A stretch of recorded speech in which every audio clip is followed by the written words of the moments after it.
See, these folks have changed their clothes at least, right? Because last night it looked like they were the same situation as we saw Thursday night. So there we go. The Philadelphia Eagles with less than 90 seconds to go with it. The Eagles draft has just been widely discussed and lauded. I'm a big fan of what they've coast to coast. I think they've got impact players. You look at the two Georgia Bulldogs up there at the top. We talked a lot about that night one, but Steen, another tackle who we've talked about kicking inside to guards, a really, really good football player. And Sidney Brown's one of the best safeties in the draft, Charles. See, and I think that they got those two ahead of schedule, so to speak. They don't have to play right off the top, but they can fill in, make their mark.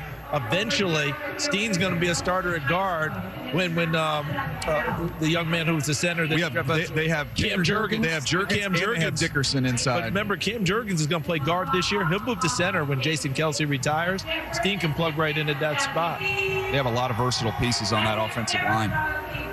Beef Jurgens? Is that what we're talking about? Beef Jurgens. That was him.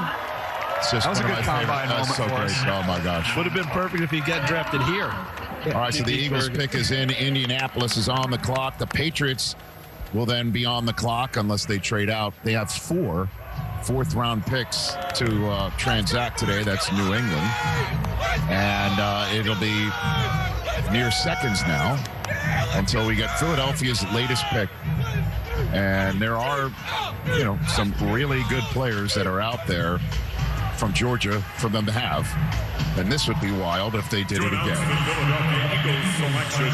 Please welcome NFL Senior Vice President of Football Operations and Chief Football Administrative Officer, Don Aponte. With the 105th pick in the 2023 NFL Draft, the Philadelphia Eagles select Kelee Ringo, defensive back, Georgia. I'm going to personally, by the way, congratulations to this young man. That's awesome. He is now joining Nolan Smith and Jalen Carter and Jordan Davis and Nakobe Dean. I am personally going to go to Philadelphia and plant the hedges. Why not? In the stadium. That'll be a good day. Unbelievable. Hey, if you're going to collect players from certain programs, Georgia and Alabama are probably a pretty good place to invest. But good for Kelee Ringo. He was my 47th overall player. So to get him at this point in the draft at pick 105, I thought it was a tremendous, tremendous value.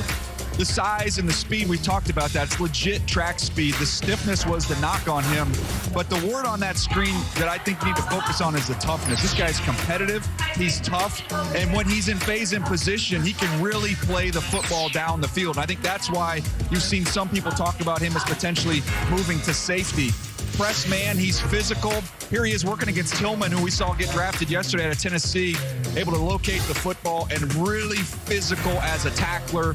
The attention on getting the football out there, CD. You can blitz him. Again, I just coming back to toughness. This is a tough kid.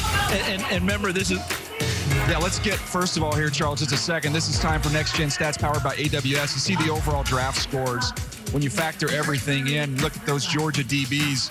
They've had quite a few that were not only good players, but unbelievable athletes. Absolutely. And when you think about Kelee Ringo going to Philadelphia, James Bradbury re-signed, right? Darius Slay re-signed. Surprised a little bit there. But where's the depth behind them? So I think Ringo stays at corner, Peter, to start off things and gives them that depth. And I keep coming back to what Daniel talks about, the toughness. Being in Philadelphia in that division, you can't ever turn that down. It's a great luxury they have. Look at all this talent from one school. And the irony of this, if you're listening at home, Howie Roseman, the GM, is a proud Florida Gator. I don't understand this one bit, how he can draft all these Georgia guys and go back to Gainesville tomorrow and say, hey, I'm a Gator.